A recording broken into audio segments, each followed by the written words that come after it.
Welcome back to my channel Somashree life. সকলকে স্বাগত জানাই আমার চ্যানেলে। তো আশা করি সকলে ভালো আছো, আমিও মোটামুটি আছি। কারণ আমরা নেমন্তন্ন গেছিলাম মাসির বাড়িতে, আর প্রচণ্ড কষ্ট হয়েছে। আর এসে থেকে ঠান্ডার মধ্যে রয়েছি, বেশির মধ্যে এত লু লেগে গেছে। আর কিছু কাজকর্ম তো কালকেও করিনি, আমার হাজব্যান্ডই রান্না করে রেখেছিল, সেইগুলোই খাওয়া দাওয়া হয়েছে। আর আজকেও রান্না করার কোনো ইচ্ছাই নেই। তো একটু ডাল আলু সেদ্ধ ভাত করব। তো এখন বেজে গেছে প্রায় 1:30 বাজতে যায়, তাও করতে তো ইচ্ছা করছে না, এত গায়ে হাতে ব্যথা, এত লু লেগে গেছে। সব প্রচণ্ড কষ্ট হচ্ছে। ঘরে বসে আছি, শুয়ে আছি, এসি চালিয়ে একদম। কোনো কোনো কাজই করতে ইচ্ছা করছে না। চলো সঙ্গে থেকো পরপর। আর আরও অনেক কিছু ভিডিও করার ছিল ওখানে, কিন্তু আমি করতে পারিনি, এতটাই শরীর খারাপ লাগছিল, এতই গরম। তো চলো এখন কি কি কাজ করি। সেইভাবে কিছু করার তো ইচ্ছা নেই, অনেক কাজকর্ম পড়ে আছে। যা হোক করে ভাতটা করব, আর ডাল ডাল করব, আলু সেদ্ধ করব। তো এইভাবেই আজকে দুপুরে খাবারটা যা হোক করে মিটিয়ে দেবো। চলো কি করছি দেখাই তোমাদের। চলো সমস্ত জোগাড় করে নিয়েছি। এই চাল ভিজিয়ে নিয়েছি, পেঁয়াজ কেটে নিয়েছি, আলু সেদ্ধ আলু কেটে নিয়েছি, মাছও ভাজবো বলে রেডি করে রেখেছি। আর এখানে ডাল সেদ্ধ করা হয়ে গেছে। এবার চটচট রান্নাটা করে নিই। এই যে দেখো পেঁয়াজটা ভাজছি, এটা আলু মাখার জন্য পেঁয়াজটা ভাজছি। আর লঙ্কা ভেজে তুলে নিয়েছি, মুলে নিয়েছি। আর আলু ভাজার জন্য পেঁয়াজটা ভাজছি। আর এইভাবে আলু মেখে ভাত খেলে না, আর এই ডাল সেদ্ধ আলু সেদ্ধ পেঁয়াজ আলু লঙ্কা দিয়ে মাখা আলু সেদ্ধ খুব ভালো লাগে। দেখো হয়ে গেল, পেঁয়াজ ভাজা লঙ্কা ভাজাটা হয়ে গেল, মুলে রেখে দিলাম। তার মধ্যে তেল নুন দিয়ে একদম রেডি করে রেখে দিলাম। এবার ডালটা সাদলাবো, তাই জন্য লঙ্কা দিয়েছি, শুকনো লঙ্কা। এরপরে দেবো তেজপাতা, তারপর পেঁয়াজ দেবো, আর দিয়ে ডালটাকে ভালো করে সাদলাবো। পেঁয়াজটা ভাজা ভাজা হয়ে যাবে, তারপরে ডালটাকে সাঁতলাবো।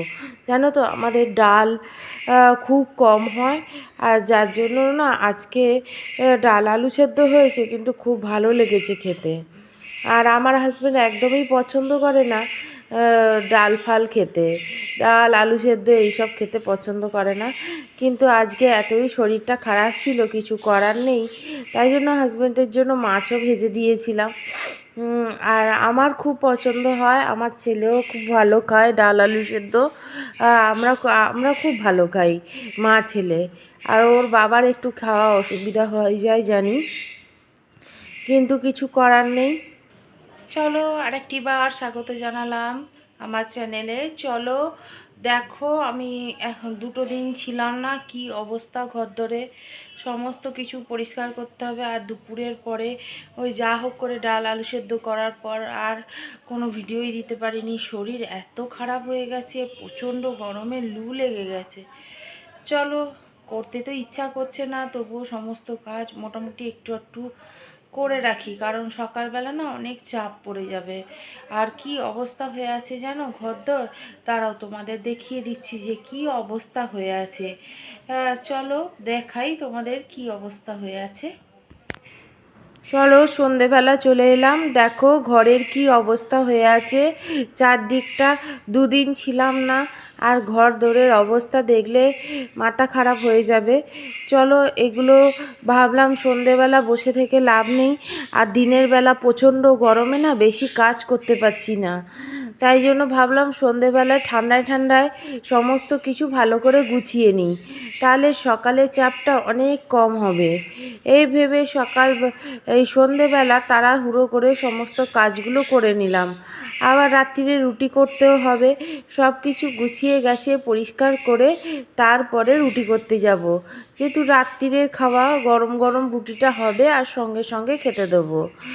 আর এই দেখো বিছানাটা ভালো করে গুছিয়ে নিই, রাত্রিরে শোয়ার জন্য বিছানাটা গুছিয়ে নিচ্ছি। বালিশটা পরে পাতাবো, এখন এরকমই থাক, এখন শুতে তো অনেক দেরি আছে, এখন সবে সন্ধেবেলা। আর দেখো গামছা জামা কাপড় যেন চারদিকে থই থই করছে। তো এইগুলো আমাকে সমস্ত কিছু এখন না গুছিয়ে রাখলে সকালবেলা করতে ইচ্ছা করবে না। এত গরম, এত রোদ্দুরের তেজ, তখন আর করতে ইচ্ছা করে না এত কাজ। তো এই দেখো জামা কাপড়গুলো চেয়ারে টাল করে দিয়েছে। আমি সব সময় বলি ওরা চেয়ার বা ফাঁকা জায়গা পেলে ভীষণ জামা কাপড় টাল করে রেখে দেয়, আর নিচে গিয়ে নোংরা জামা কাপড়গুলো রাখে না।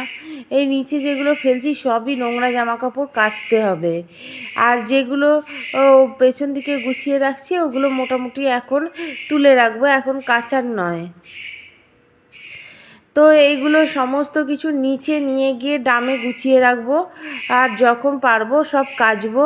আর এখন তো এত প্রচণ্ড গরম দিয়েছে যে কিছু করতে পারছি না। যাই হোক, সন্ধেবেলা সমস্ত কাজ এই জন্যই গুছিয়ে রাখছি যাতে গরমের মধ্যে আমার কষ্ট না হয়।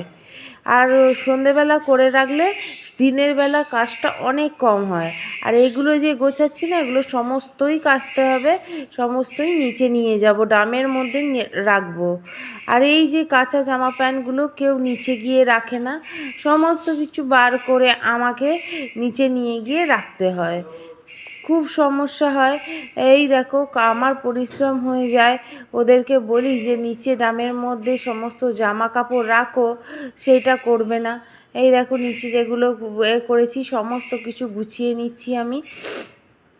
আর এইভাবেই সমস্ত কাজগুলো আমি করতে থাকলাম, আর এই যে করে রাখলাম না, আমার সকালবেলা অনেক সুরাহা হলো। আর দেখো বন্ধুরা, কদিন ধরে না একদম ভিডিও দিতে পারিনি, শরীরটাও খারাপ ছিল, তার উপরে এই যে নেমন্তন্ন বাড়ি গেলাম, এখানে গিয়েও আমার প্রচণ্ড শরীর খারাপ হয়ে গেছে। এত গরম ওখানে সহ্য করা যাচ্ছে না, গ্রাম্য এলাকা, আর ওখানে ফাঁকা জায়গা অনেক বেশি, তো যার জন্য রোদ্দুরের তাপও খুব বেশি।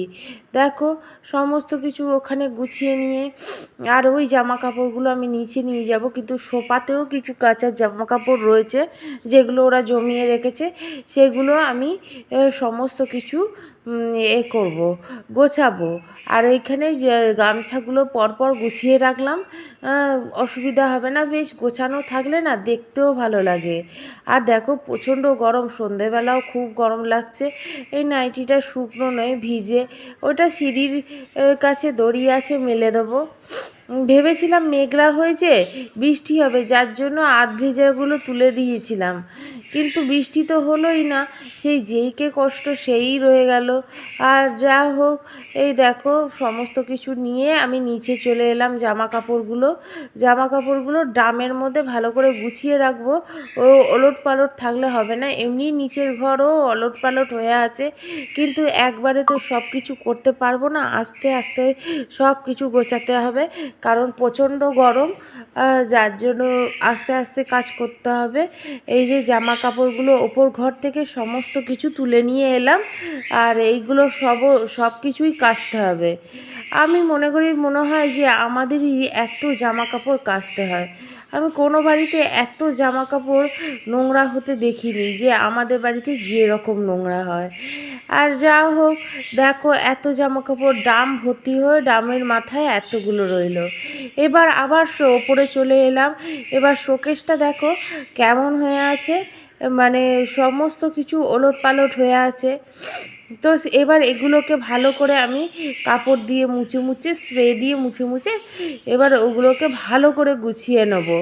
জানো তো, মানে আশা থেকে চিন্তা করছি যে মানে অস্বস্তি হচ্ছে এই কারণে যে সমস্ত দিকটা যেভাবে ওলট পালট হয়ে আছে, যে সেগুলো কখন করব। আর আশা থেকে শরীরটা খারাপ ছিল, করতে তো পারছি না, খালি বলছি করব। তো যাই হোক, শরীর একটু ঠিকঠাক লাগছে বলেই সব কিছু এবার গুছিয়ে নিলাম। এরকম ঘর ওলট পালট হলে কার ভালো লাগে বলো? আর তারপরে সমস্ত কিছু ভালো করে মুছে পরিষ্কার করে সব কিছু গুছিয়ে নিলাম, যাতে দেখতে ভালো লাগে। আর না হলে উপর ঘর যা অবস্থা হয়েছিল, মানে সমস্ত কিছু ওলট পালট হয়ে গেছিলো।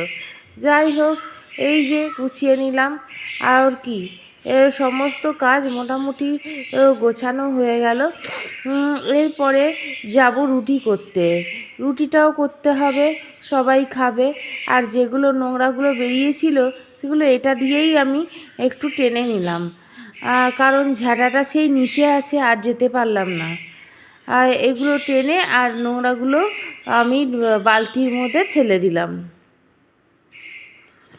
এইভাবেই আমি সমস্ত কাজ সন্ধেবেলা বসে না থেকে সব কিছু কাজ এগিয়ে নিলাম। আমার সকালবেলা অনেক কষ্টটা কম হবে। আর সকালবেলা এগুলো গোছাতে গেলে না, কাচাকুচি আছে, রান্নাবান্না আছে, এগুলো আর হয়ে উঠবে না। এমনি খুব সকাল সকাল না কাজে হাত দিতে ইচ্ছাই করে না। এই ভেবে আর এইখানে দেখো মাইক্রোওভেনের কাছে পাখিকে ছাতু খাইয়েছে, পুরো মাইক্রোওভেন ভর্তি ছাতু করে দিয়েছে। আমাদের যে পাখিগুলো নিয়ে এসে রেখেছে আমার ছেলে, সব কিছু নোংরা করে রেখে দিয়েছে, এত নোংরা করে রেখেছে। তো বাধ্য হয়ে সমস্ত কিছু পরিষ্কার করতেই বসলাম। আর কি করব, দেখো সমস্ত কিছু ভালো করে স্প্রে দিয়ে দিয়ে মুছে, এমনি ভেতরের সমস্ত কিছু পরিষ্কারই ছিল। কিছুদিন আগেই সব পরিষ্কার করেছি, আর দেখো সমস্ত কিছু পরিষ্কার হয়ে গেছে। সোফা পরিষ্কার, বিছানা গোছানো, সমস্ত শোকেসের ওপরটা সমস্ত কিছু গুছিয়ে নিয়েছি। চেয়ারে আর ট্রলি ব্যাগের ওপর এক গাদা জামা ছিল, সেগুলো গুছিয়ে নিয়েছি। এবার চলে এলাম রুটি করতে, নিচে চলে এলাম। নিচে না এই যে রুটিটা করছি, রুটিটা না খুব একটা ভালো হয়নি, কারণ রুটিটা ছিল আগের দুদিনের মানে আটা, ভীষণভাবে লেগে যাচ্ছিল চাটুর মধ্যে। ঠিক মনের মতন যেরকম রুটি করি সেরকম রুটি হয়নি। খুন্তিটা না, খুন্তি দিয়ে রুটিটা ছিঁড়ে যাচ্ছিল, খুব একটা ভালো রুটিটা ফুললও না। যেহেতু এই আটাটা দুদিন ধরে মাখা আছে না, ঠিক ভালো রুটি হলো না মনের মতন। দেখো ফোলেই নি একটাও রুটি। তো যাই হোক, আর ভালোও লাগছিল না যে এই রুটি খেয়েছি। একটু না রুটিটা খুব নরম হয়নি, একটু শক্ত শক্ত হয়ে গেছিলো। আর ওইভাবেই সব কিছু গুছিয়ে আর হটপটটা খুলে দেখলাম ভীষণ নোংরা, যার জন্য থালার মধ্যেই আমি রুটিগুলো গুছিয়ে রেখে দিলাম এবার খাওয়ার জন্য। এবার না সেই দুপুরবেলা না অনেক বাসন, খাওয়া দাওয়ার বাসনগুলো রেখে দিয়েছিলাম, শরীরটা খারাপ লাগছিল না, ওই জন্য আর বাসনগুলো মাজা হয়নি। আর এখন হটপটগুলো বার করলাম, নোংরা থেকে সমস্ত কিছু বার করে দিলাম। এবার সমস্ত কিছু মাজামুজি করে এবার ধুয়ে ফেলবো, দিলে আমার কাজটা শেষ হয়ে যাবে। আর এই দেখো সমস্ত কিছু ধুয়ে ফেলছি, যার জন্য মানে সমস্ত কিছু ধোয়া হয়ে যাচ্ছে। আর স্ট্যান্ডটাও না দুদিন ধরে খুব সমস্যা হচ্ছে, মানে কিছুতেই স্ট্যান্ডটা কি লুজ হয়ে গেছে, দাঁড় করানোই যাচ্ছে না। আর বাসনগুলো সমস্ত মাজা হয়ে গেছে। মাজা হওয়ার পর এবার বোতলে জল ভরে নিলাম খাওয়ার জন্য,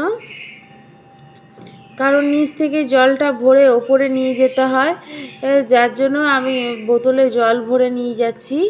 আর সমস্ত জল ভরা হয়ে গেল, আর ফিল্টারে আমি বালতি করে জল ঢেলে দিলাম। সমস্ত বোতল ভরে নিয়ে চলে এলাম, এই যে বোতল।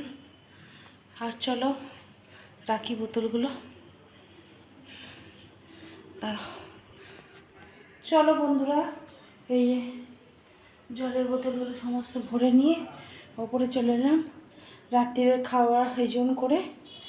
চলো আজকের জন্য এইটুকুই থাক, সকলকে টাটা জানিয়ে বিদায় দিলাম। একজন মানুষ ঘরে না থাকলে কী অবস্থা হয় ঘরের। চলো সমস্ত কাজকর্ম করে নিয়েছি, আজকের জন্য এইটুকুই রাখলাম, সকলকে টাটা জানিয়ে বিদায় দিলাম।